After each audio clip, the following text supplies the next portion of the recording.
নিয়েছিলেন। তো আমার তখন খুব অবাক লেগেছিল, ছাত্রলীগের কাছ থেকে চিফ জাস্টিস হওয়ার পর ফুলের শুভেচ্ছা নিয়েছেন। আমি এই ব্যাপারটা যতটুকু জানি যে আমাদের একটা সুপ্রিম কোর্টের যে প্রধান বিচারপতি এখন আছেন, উনি একটা ফুল কোর্ট মিটিং ডেকেছিলেন। তো এটা আপনার ছাত্র জনতার পক্ষ থেকে আমি একটা স্ট্যাটাস দেখেছি, আসিফ মাহমুদ বলেছে যে এটা কারোর সাথে কনসাল্ট করে নাই উনি, এটা যেভাবে ডেকেছেন এটা মনে করা হচ্ছে যে এটা একটা যে স্বৈরাচারী পরাজিত শক্তি ছিল তাদের পক্ষের একটা মুভ, আমি যতদূর মনে করতে পারি। তো আমি এই ব্যাপারে কমেন্ট করার আগে কয়েকটা কথা বলতে চাই। দেখেন, আমাদের প্রধান বিচারপতি অত্যন্ত শ্রদ্ধেয় উনি, তো ওনারা কিছু ব্যাপারে তো প্রশ্ন ছিল, বিশেষ করে যখন এই আন্দোলনটা হচ্ছে তখন উনি প্রশ্ন করেছিলেন আন্দোলন করে কি রায় পরিবর্তন করা যায় কিনা। এটা নিয়ে মানুষ আপনার ভালোভাবে নেয় না জিনিসটা।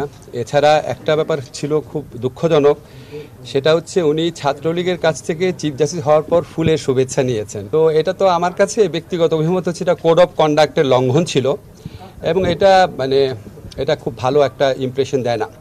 এবং উনি ডিবি পুলিশের যে প্রধান হারুন, যার নানান আপনার কি বলবো তার সম্পর্কে নানান প্রশ্ন রয়েছে, এবং উনি আমাদের এই ছাত্র আন্দোলনের সমন্বয়কদেরকে ধরে নিয়ে নির্যাতন আটকে রাখা এটার মূল ব্যক্তি ছিলেন।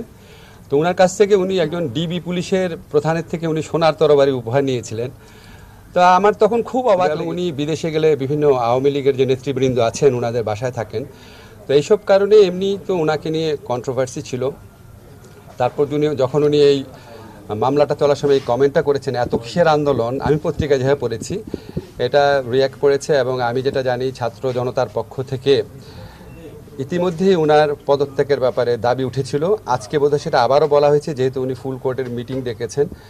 তো এটা একটা অনভিপ্রেত ঘটনা, এই ধরনের অনভিপ্রেত ঘটনা না ঘটলেই ভালো। আমরা তো মনে করি সুপ্রিম কোর্ট হচ্ছে আমাদের সংবিধান রক্ষণের, মানবাধিকার রক্ষণের জন্য একটা সবচেয়ে বড় প্রতিষ্ঠান।